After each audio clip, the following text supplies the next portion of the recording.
दूसरी बात है, नीति और नेता अहमियत के हामिल है, लेकिन बात न नीति से बनती है खाली, न नेता से बनती है, मामला बनता है नीयत से। क्या सरकार के पास वो नीयत है कि वो इन चीजों को अमल दरामद करे और इन चीजों को मुमकिन कर दिखाए? मैं समझता हूं कि रहमान खान साहब की क़यादत में एक आदमी से मुझे ये उम्मीद नहीं करनी चाहिए, ना आपको करनी चाहिए कि ये कोई जादू की छड़ी इनके पास है, लेकिन जनाबे वाला जो काम करता है तवक्कुआत उसी से होती हैं, जो आवाज उठाता है उम्मीदों का मरकज वही बन जाता है। यही आपका मामला है और मुसलमानों का तो मामला ये है कि ये सूरह रहमान की तिलावत जो है रोजाना करते हैं, और जब रहमान की तिलावत, सूरह रहमान की तिलावत करते हैं तो फिर अब्दुल रहमान से भी इनकी उम्मीदें बढ़ जाती हैं। खुदा आपको वो हिम्मत दे, वो ताकत दे, हम आपके साथ साथ हैं, आप आगे बढ़िए और मुसलमानों की क़यादत कीजिए।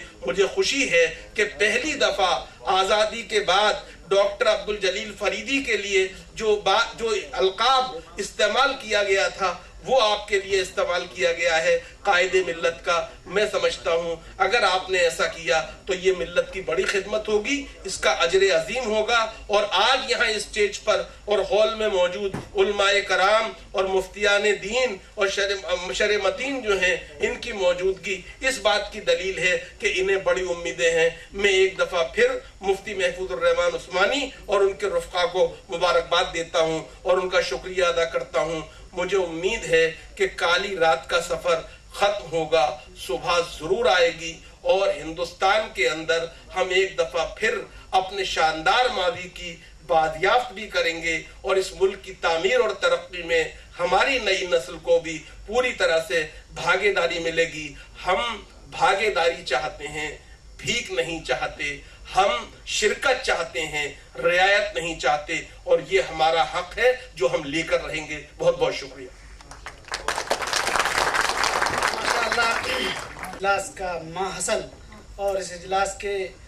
मकासिद व मफहूम को आपने जनाब प्रोफेसर अब्दुल वासी साहब की तकरीर में समाअत फरमाया। अब मैं गुजारिश करूँगा जनाब मुफ्ती डॉक्टर जाहिद अली खान साहब से, जो अलीगढ़ मुस्लिम यूनिवर्सिटी के शोबे दीनियात के सरबराह हैं, उनसे गुजारिश करूँगा कि वक्त बहुत ज़्यादा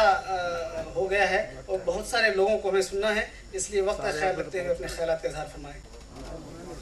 जनाब सदर और हज़रत मौलाना सालिम साहब और हज़रत मौलाना सईदुर रहमान आज़मी साहब, लेकिन मैं इन सब के जमा करने वाले हज़रत मौलाना मुफ्ती महफूजुर रहमान उस्मानी साहब को खुसूसी तौर पर इस वक्त मुबारकबाद दूंगा कि उन्होंने हुकूमत हिंद को भी यहाँ बुलाया और पूरी मिल्लत को भी एक जगह जमा किया। जनाब के रहमान खान साहब अलीगढ़ मुस्लिम यूनिवर्सिटी से इस नाचीज़ को बुलाया गया, तो जामिया मिल्लिया से जनाब प्रोफेसर अब्दुल वासी साहब तशरीफ़ लाए, और जनाब मुफ्ती अनीसुर रहमान साहब बिहार की इमारत शरिया, बिहार, उड़ीसा और झारखंड, इन सब की नुमाइंदगी फरमा रहे हैं। इसके अलावा दीगर उलमाए किराम और मुअज़्ज़ज़ हज़रात, इन सब के नाम लेने से मैं कासिर हूँ। मैं बहुत मुख्तसर तौर पर चंद बातें अर्ज़ करूँगा। मैं ये बात अर्ज़ करना चाहूँगा कि जनाब आली ने, यानी कि रहमान खान साहब ने जो 5 यूनिवर्सिटियों का ऐलान किया है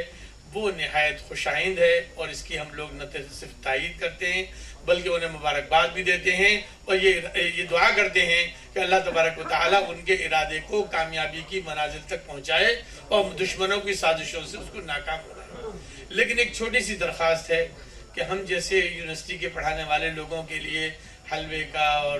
मुर्ग का और सब चीज़ों का इंतज़ाम तो है, लेकिन मेरी एक दरख्वास्त ये है कि गाँव देहात और कस्बे में रहने वाले, सूखी रोटी को तरसने वाले, एक छोटे से स्कूल के लिए महरूम रह जाने वालों की भी तवज्जो आपकी तरफ हो, तो आपकी उसकी तरफ तवज्जो हो, जैसा कि मौलाना आज़ाद ने फरमाया था, जैसा कि पंडित जवाहरलाल नेहरू ने फरमाया था, लेकिन बदकिस्मती से उस पर अमल नहीं हो सका। मैं 2-3 बातें कह के अपनी बात ख़त्म करना चाहूँगा। पहली बात ये अर्ज़ करना चाहता हूँ कि कॉन्स्टिट्यूशन की दफ़ा 350A जनाब के रहमान खान साहब से खुसूसी तवज्जो मबजूल उनकी चाहूँगा कि उस पर तवज्जो फरमाएँ, क्योंकि उनका एक एक लफ्ज़ हुकूमत हिंद का और हम मिल्लत के मसाइल के हल करने का बहुत बड़ा सबब बन सकता है। मादरी ज़बान में तालीम का, प्राइमरी तालीम का हक़, ये कॉन्स्टिट्यूशन राइट है जो दफ़ा 350A में हमको दिया गया है, लेकिन बदकिस्मती से उर्दू के अलावा तमाम ज़बानों को यह हक़ हासिल हुआ, लेकिन उर्दू जैसी अजीम ज़बान इस हक़ से आज भी महरूम है। और आप अच्छी तरह जाने पर के रहमान खान साहब की तवज्जो चाहूंगा कि उत्तर प्रदेश में उर्दू मीडियम से पढ़ने पर पाबंदी लगी हुई। उर्दू मीडियम से कोई स्कूल रिकग्नाइज नहीं कराया जा सकता जिसको सरकारी ग्रांट मिल जाए या सरकार कायम करे। और आज तक दफा 350A में ये कॉन्स्टिट्यूशनल राइट है और उन्नी कृष्णन वर्सेस स्टेट जो फैसला करती है उसमें सुप्रीम कोर्ट ऑफ इंडिया, तो ये फंडामेंटल राइट है जिसको कोई हिंदुस्तान की कोर्ट नहीं छीन सकती।